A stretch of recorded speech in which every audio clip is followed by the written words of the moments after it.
Hello friends, welcome to learn to earn Telugu. నేర్చుకోండి, సంపాదించండి. Previous video మనం 14th జూలైనే చేసాం. నిన్న కొంచెం కరెంట్ ప్రాబ్లం వల్ల నేను వీడియో ఎడిటింగ్ కానీ అప్లోడింగ్ కానీ కుదరలేదు. కూడా అదే ప్రాబ్లం అండి, అందుకని లేట్ నైట్ చేయాల్సి వస్తుంది. మనం ప్రీవియస్ వీడియోలో నిఫ్టీ గురించి చెప్పుకున్నాం, అలాగే బ్యాంక్ నిఫ్టీ గురించి.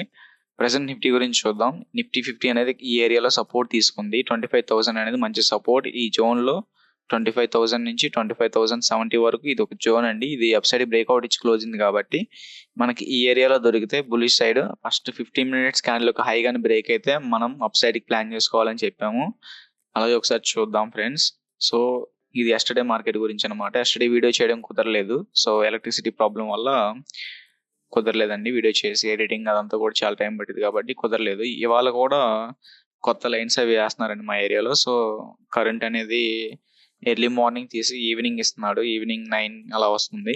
త్వరలోనే ఇన్వెంటరీ అవి పెట్టించే మార్గం చూస్తాను, ఎందుకంటే లైవ్ పెడదాం అనుకుంటున్నాను. స్టాక్ మార్కెట్లో లైవ్ లో అనాలిసిస్ చేయాలనుకుంటున్నాను. సో సపోర్ట్ చేయండి. ఫస్ట్ 15 మినిట్స్ క్యాండిల్ ఒక హైని బ్రేక్ చేసింది. అలాగే R1 రెసిస్టెన్స్ 1 పివోట్ పాయింట్ ని అప్ సైడ్ బ్రేక్ చేసింది కాబట్టి, అలాగే మంచి క్లోజింగ్ కాబట్టి నెక్స్ట్ లో ఎంట్రీ తీసుకొని మనం ఈ పివోట్ వరకు వెయిట్ చేసి, సో ఈ రెసిస్టెన్స్ దగ్గరకు వస్తుంది అనుకున్నప్పుడు మనం ఎగ్జిట్ అయిపోతాం అనమాట R2 దగ్గరికి.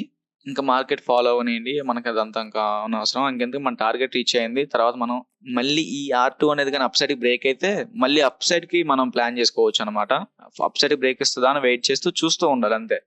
డౌన్ సైడ్ పడుతున్నప్పుడు మళ్ళీ పుట్ ఆప్షన్ కొని రెండు వైపులా నేను ప్రాఫిట్ తీయాలి అని అనుకోకూడదు. సో అది డౌన్ సైడ్ కి ఫాలో అవుతుందంటే ఇక్కడ ఏదైనా సపోర్ట్ బ్రేక్ అయితేనే మనం ఎంట్రీ తీసుకోవాలి. అది స్మాల్ టైం ఫ్రేమ్ కానీ హైయర్ టైం ఫ్రేమ్ కానీ మనకి ఏదైనా బ్రేక్అవుట్ మీదే మనం ఎంట్రీ తీసుకుంటే మనకి ప్రాఫిట్ ప్రాబబిలిటీ అనేది ఎక్కువగా ఉంటుంది. ఒక 10 ట్రేడ్స్ లో 7 ట్రేడ్స్ ని మనం సక్సెస్ఫుల్ గా క్లోజ్ చేసుకోవచ్చు, మనం ప్రాఫిట్ హిట్ చేసుకోవచ్చు. 50 EMA అనేది 50 మినిట్స్ లో కూడా ఇక్కడ కొంచెం సపోర్ట్ లో యాక్ట్ చేసింది. ఫర్దర్ గా నేను మామూలుగా ఇక్కడ నుంచి అప్ సైడ్ కి లేదా డౌన్ సైడ్ కి అనేది నిన్న వీడియో చేస్తుంటే చెప్పేవాడిని. సో కుదరలేదు కదండి. సో ఇవాళ చూసినట్లయితే ఒకసారి హవర్లీకి వెళ్దాం. నేను ఎప్పుడైనా సరే హవర్లీ నుంచి టైం ఫ్రేమ్ తగ్గుతూ వస్తాను, అంతేగాని షార్ట్ టైం ఫ్రేమ్ నుంచి హయ్యర్కి వెళ్ళను. సో ఇక్కడ మనం బులిష్ గా ఎందుకు ప్లాన్ చేసుకోకూడదు అనే దానికి ఒక రీజన్ ఉంది. 50 EMA అనేది హవర్లీలో రెసిస్టెన్స్ గా ఉంది. పైన పివోట్ పాయింట్ ఉంది, దానిపైన రెసిస్టెన్స్ లెవెల్స్ ఉన్నాయి, జోన్ రెసిస్టెన్స్ జోన్ ఉంది. సో ఇన్ని రెసిస్టెన్స్ ఉన్నాయి కాబట్టి మనం ఇవన్నీ బ్రేక్ అయ్యి అప్ సైడ్ కి వచ్చి క్లోజ్ ఇచ్చినప్పుడే మనం అప్ సైడ్ కి ప్లాన్ చేసుకుంటాం. ఇంకా ఫర్దర్ గా పెరుగుతుంది, బులిష్ గా అవుతుంది మార్కెట్ అని. అంతవరకు మనం స్మాల్ టార్గెట్స్ కోసమే చూడొచ్చు. ఇవాళ మార్కెట్ ఉంది, ఫస్ట్ 1 అవర్ అంతా కూడా బేరిష్ గానే ఉంది. ఇక్కడ ఓపెనింగ్ అయింది 25,200 నియర్ లో ఓపెన్ అయింది. మళ్ళీ మంచి రెడ్ క్యాండిల్, అక్కడి నుంచి మార్కెట్ పెరిగింది. మనం ఒకవేళ షార్టర్ టైం ఫ్రేమ్ లో వెళ్ళి చూసినట్లయితే మనకు అర్థమవుతుంది. ఎందుకంటే 50 EMA చాలా దూరంలో ఉంది. మేబీ ఇక్కడ నుంచి వెళ్ళి 50 EMA టచ్ చేయొచ్చు. ఇక్కడ ఏదైనా స్మాలర్ టైం ఫ్రేమ్ లో 5 మినిట్స్ కానీ 15 మినిట్స్ కానీ టైం ఫ్రేమ్ లో 50 EMA కానీ ఈ ఏరియాలో క్రాస్ ఓవర్ అయితే మనం బై చేసి ఈ ఏరియాకి రాగానే 25,200కి రాగానే క్లోజ్ చేసుకోవచ్చు అనమాట ఇవాళ ట్రేడింగ్ సెషన్. ఒకసారి 15 మినిట్స్కి వెళ్ళి చూద్దాం. అలాగే సో మనం మాట్లాడుకున్నట్లుగానే 25,200 ఆ నియర్లో మనకి రెసిస్టెన్స్ గా 50 EMA ఉంది కాబట్టి ఇక్కడ ఒక పివట్ పాయింట్ కూడా ఉంది. అలాగే R1 రెసిస్టెన్స్ మనం సేమ్ ఎగ్జాక్ట్లీ నిన్నటి సినారియోలో చెప్పుకుందాం. మార్కెట్ అనేది ఫస్ట్ బేరిష్ గా మూవ్ అయింది, కానీ ఇక్కడ సపోర్ట్ చాలా దగ్గరలో ఉంది. సో మనం ఈ క్యాండిల్లో పుట్ ఆప్షన్ కొన్నా కూడా 40 పాయింట్స్ 50 పాయింట్సే ఉంది మనకి. ఎందుకంటే దగ్గరలో సపోర్ట్ ఉన్నప్పుడు మనం పుట్ ఆప్షన్ కొనడం అనేది లేదా బేరిష్ కి ఎక్స్పెక్ట్ చేయడం అనేది తప్పు. మనం వెయిట్ చేస్తూ ఉంటాం, ఈ ఏరియాలోకి వచ్చి మార్కెట్ రివర్స్ అవుతుందా లేదా ఈ ఏరియా వరకు ఫాల్ అయ్యి మళ్ళీ రివర్స్ అవుతుందా అని వెయిట్ చేయాలి తప్పితే మనకి ఈ సపోర్ట్ లెవెల్స్ లో ఉన్నప్పుడు మనం ఎటువంటి బేరిష్ డెసిషన్స్ తీసుకోకూడదు. సో ఇక్కడ వరకు వచ్చింది మార్కెట్, ఇక్కడ నుంచి మంచిగానే పెరిగింది. ఇక్కడ చూసినట్లయితే మంచిగా బ్రేక్అవుట్ చేసింది. పివోట్ పాయింట్ కానీ మూవింగ్ యావరేజ్ కానీ మంచిగా బ్రేక్అవుట్ చేసింది. 50 EMA అని ఇక్కడ సస్టైన్ అయింది. ఇక్కడ మళ్ళీ ఇది ఫాల్స్ బ్రేక్అవుట్ లాగా మారొచ్చు, ఛాన్సెస్ ఉంటాయి. సో ఈ క్యాండిల్ కూడా క్లోజ్ అయిన వరకు మనం వెయిట్ చేయాలి. నెక్స్ట్ క్యాండిల్ ఎంట్రీ తీసుకుంటాం, ఎందుకంటే ఇది బ్రేక్ చేయలేదు కాబట్టి నెక్స్ట్ బ్రేక్ చేసే ఛాన్సెస్ తక్కువ ఉంటాయి కాబట్టి ఇక్కడ ఎంట్రీ తీసుకుంటాం. ఇక్కడ స్టాప్ లాస్ పెట్టుకుంటాం. ఒకవేళ స్టాప్ లాస్ హిట్ అయినా మనకి మార్కెట్ ఇక్కడ నుంచి ఫాలో అయ్యే ఛాన్సెస్ ఉంటుంది కాబట్టి మనం ఈ ఏరియాలోనే ఎగ్జిట్ అయిపోతాం. ఈ క్యాండిల్ ఒక బ్రేక్అవుట్ క్యాండిల్ కదండి, ఇది బ్రేక్అవుట్ క్యాండిల్ యొక్క లోని స్టాప్ లాస్ గా పెట్టుకుంటాం.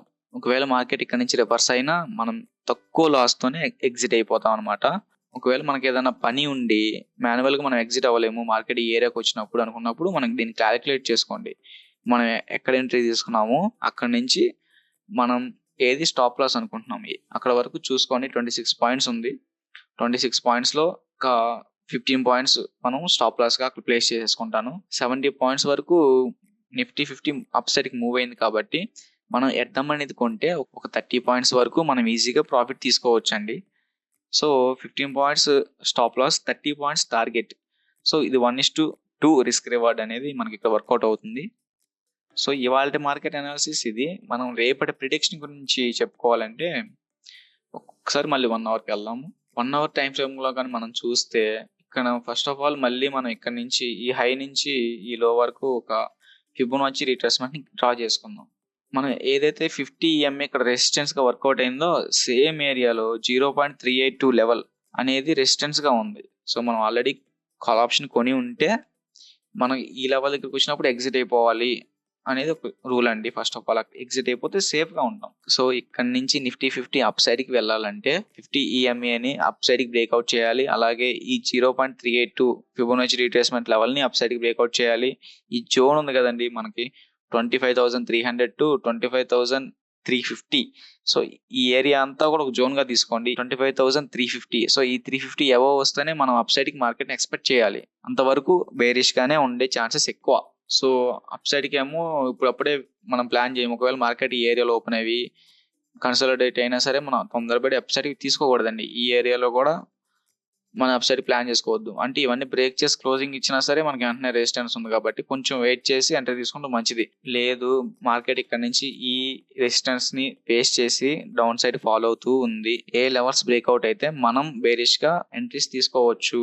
సో ఈలో నుంచి ఈ హై వరకు కూడా నేను ఒక ట్రెండ్ లైన్ ఫామ్ చేస్తున్నానండి. చూడండి ఒక ట్రెండ్ లైన్. సో 1 2 3 చూడండి.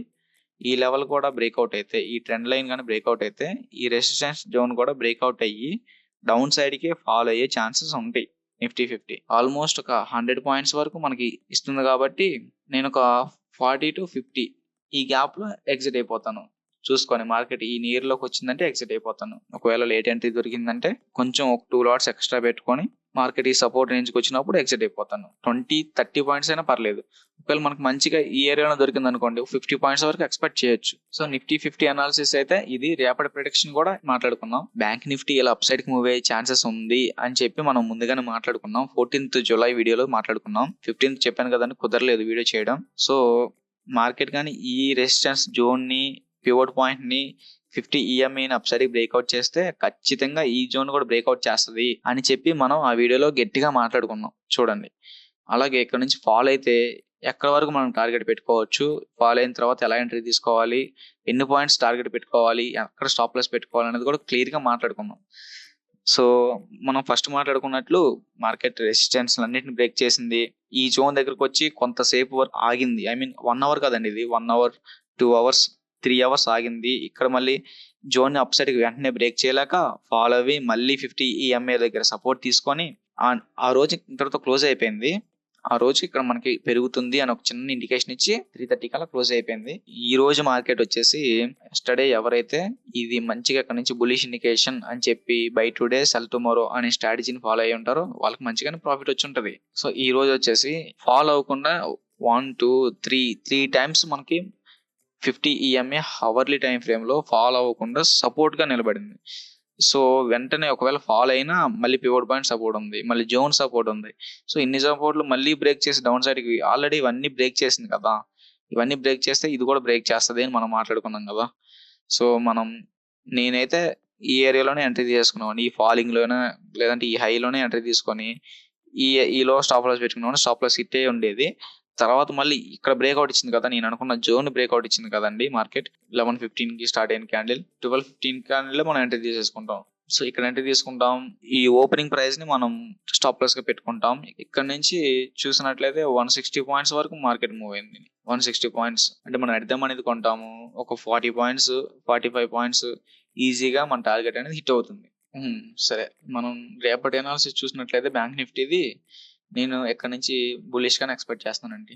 అదేంటి market last 3 hours candle fall అయింది కదా, ఇక్కడ నుంచి ఎలా ఎక్స్పెక్ట్ చేస్తున్నాం అని అంటే 9 అవర్స్ సైడ్ వేస్ లో ఉండి అప్ సైడ్ బ్రేక్అవుట్ ఇచ్చింది కాబట్టి మంచిగా స్ట్రాంగ్ గా, అది కూడా ఇది ఒక స్మాల్ రీట్రేస్మెంట్ అండి. ఇక్కడ నుంచి మళ్ళీ మార్కెట్ బుల్లిష్గా వెళ్ళడానికి ఛాన్స్ ఉంటుంది. బ్యాంక్ నిఫ్టీ కానీ రేపు ఈ ఏరియాలో 57,100 నుంచి 150 ఈ గ్యాప్లో ఓపెన్ అవ్వి ఫస్ట్ 15 మినిట్స్ ఒక క్యాండిల్ హై కానీ బ్రేక్ అయితే నేను ఫర్దర్గా బులిష్గా ఎంట్రీ తీసుకుంటాను.